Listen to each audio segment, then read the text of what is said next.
বিমানের শক্তিশালী বোমা পেতে রাখা আছে, যে কোনো সময়ে বিস্ফোরণ ঘটবে। অজ্ঞাত ব্যক্তির টেলিফোনের এমন খবরে সতর্ক হয়ে উঠল পুরো বিমানবন্দর। ডাকা হলো স্পেশাল সিকিউরিটি ফোর্স।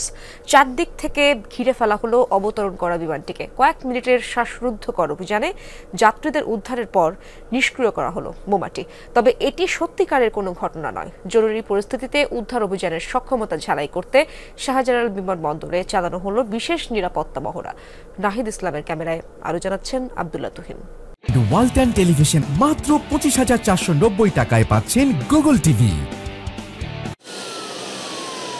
কক্সবাজার থেকে উড়ে আসা -8 মডেলের বিমানটিতেই শক্তিশালী বোমা থাকার খবর আসে। কিছু বুঝে ওঠার আগেই বাইরে থেকে ঘিরে ফেলল এয়ারফোর্স, এপিবিএন, র্যাবের সমন্বয়ে বিশেষ নিরাপত্তা বাহিনী।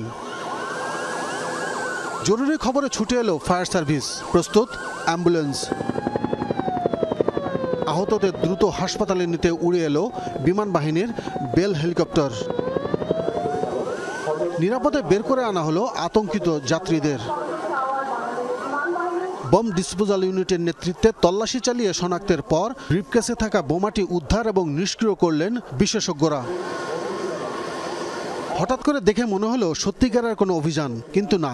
বিমানবন্দরের নির্বাহী পরিচালক গ্রুপ ক্যাপ্টেন কামরুল ইসলামের নেতৃত্বে চালানো হলো নিয়মিত উদ্ধার তৎপরতার জরুরি মহড়া।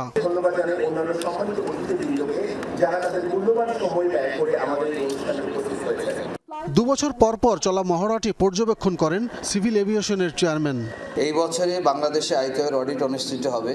সাথে সাথে আমরা ফেডারেল এভিয়েশন অথরিটিরও অডিটের জন্য আমরা সর্বোচ্চ চেষ্টা চালিয়ে যাচ্ছি। তো এই মহড়ার কার্যক্রম সেই অডিটে গুরুত্বপূর্ণ ভূমিকা পালন করবে বলে আমি আশাবাদী। দৃষ্টিনন্দন 3rd টার্মিনাল চালুর সাথে সাথে নিরাপত্তা ব্যবস্থাও শক্তিশালী হবে বলেও জানানো হয় মহড়া থেকে। ठीक ठाक था, उतना ज़्यादा भी नहीं, लेकिन ज़बरदस्त था।